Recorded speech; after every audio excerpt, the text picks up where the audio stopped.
3, 2, 1, and we are live. Back in action with the Click to Close podcast. What's up? What's up? My name is Travis Halverson. Preston Guyton. Preston Guyton. We're black again. Back again. We're black again. Yeah, it's I can't not wear black. It's my old closet. Catherine's like, Travis. You're like a ninja. She's like, you got to mix it up on the podcast. It's like, have I worn this before? She's like, of course you've worn that before. Are you kidding me? She's like, you have 7 different pair of black pants. I was like, okay. Well, do you have any other color pants? I have beige. Black and beige. That's me. That's all I got. Man. You got the new hat, though. Yeah. That's nice. I like that color. Yeah. That's a good color. Easy colors. They just brought out new ones. I know. It's really bad, Deep man. dive. The deep dive. The deep dive. The deep dive collection. It's I great. think they saw us. Yeah, I know. I think they came out. They just changed. That's what they do every messed time. up the name. We really still got to get the. We got to get the easy one. It's Do you think we could do that? Do you think we would put it on there? Where would they put it? The what? Easy? The logo. Right here. Would it be in the middle? And It's small. And then under here. Would have this. That'd be sick, dude. We're doing it. Sponsor us, Melon. Melon. Milan. I think we've spent enough money with them. I know, right?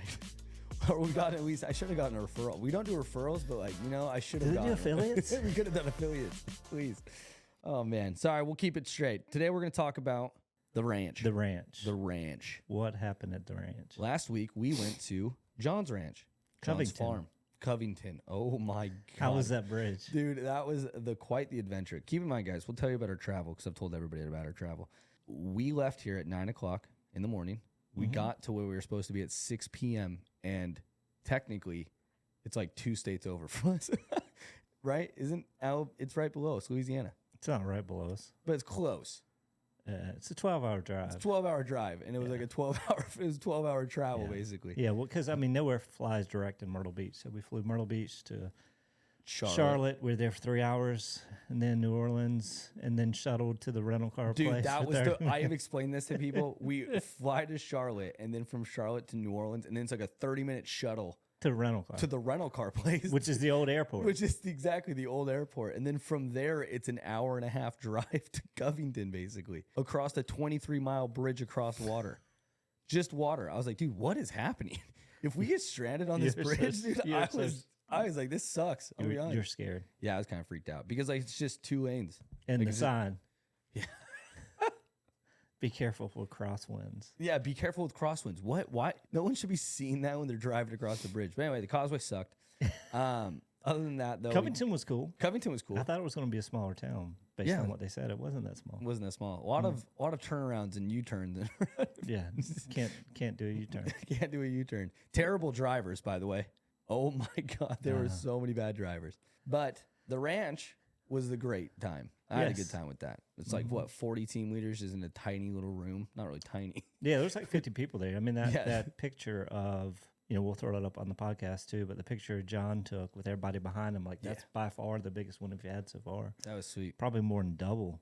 The last one we had 40 team leaders, ops, and, so forth in there. And then we had, about 10 of us from Reside there. That was awesome, man. That was super fun just to meet like all because we have so many new teams inside of Reside. Yep. Reside just growing. You didn't ride the horse. I didn't ride the horse. You got to do that next time. I do need to do that. They were getting crazy. Yeah. They just got a new one, Red Beans. Yeah, they just got a new horse, so it was kind of cool to see them introduce the new horse back to the.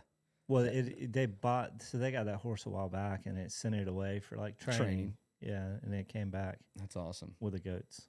Yeah, so I mean, did you play with goat? I did play with the goats. The goats were great. Goats were peeing all over me. Or they peed on they were like, Brittany was like, Travis, just watch out. They'll pee on each other. It's the weirdest thing. These goats are disgusting, but they're adorable. They were like running up to her like they're puppies. It was kind of funny. Yeah. They get nervous when it gets dark. I'm gonna get eaten. Well, yeah, it's put like, me inside. They're like, put him in a cage. They're like bobcats. So anyway, so what did we do? What is the one takeaway? Throw you on the spot. The one takeaway from listening to other teams' struggles or anything like that, what was the one thing that you heard in common from so many people? Oh, that they all struggle with the same thing. What is that one thing? They struggle with agent production, like agent productivity and work ethic. Really, they struggle with getting their agents to not necessarily produce deals, but like just to show up, like just to do the thing, like make a call, like send a text, send an email, just to work. Yeah. It's interesting because that's what they're supposed to do if they live. I don't know. It's just it's a weird concept for me. Yeah, for sure. And I think too, the one thing I took out of it, especially when you were up there talking, like so many of them still don't have their database in order. They don't have it set up correct, or they have it set up correct and they're focusing on the wrong things, like celebrating appointments instead of, the thing I brought up was too many people focus on setting the appointment and the amount of phone calls instead of conversations and the appointment to contract percentage. Yeah, exactly. I mean, that's as I shared there, and this, the biggest loss of money happens from appointment set to contract, because in that stage or that time frame, a lot of agents will,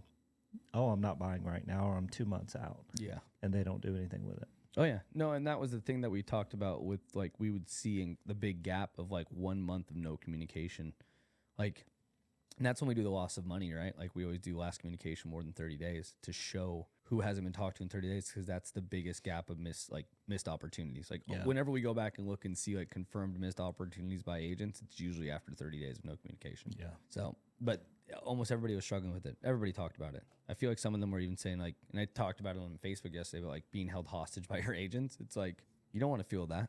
You don't want to feel that at all. Just got to do the work. Exactly, doing the work. And I think a lot of them too, that like this has been ongoing. A lot of people are tired. Yeah. They're just like burnout, tired. But then a lot of them are having success. They're focused on the right things. Mm-hmm. Yeah, you can see that there's a lot of team leads that have done great over the year. You know what I mean? Like, there are people, like, even talking to Alicia's like, we implemented this process that you recommended, and once we started doing that, like, we saw contracts within like the first 30 days, and it was really eye-opening to see how we were, because I showed them, I went back and looked in October, they were making 30 calls a month. And she said it, she was like, oh man, we struggled with it. Like, we weren't using FUB, we weren't doing anything, and then now they're making 10x that a month. You know what I mean? Yeah, and she, I sat down beside her when it started, and she handed me a note and said, we just put our first Easy Home Search lead on a contract, which is cool. They started in, I think, December. Yeah. Was their first month. So it's funny because I see teams that get excited over these new little concepts that other teams have been running for a really long time, and I see these other teams that have been running for a really long time. They're like, I don't know, I just can't get my agents to do it. I'm like, what? Why do they lose the energy from here to there? Like, it's just, you just keep doing the same thing, keep showing the wins and the testimonials around it. Like, if you just keep making people excited about it, like, they'll want to do it more and more. Yeah, you got to keep bringing people in. It's hard to run a small team and have a lot of big producers. There's not many of those teams out there.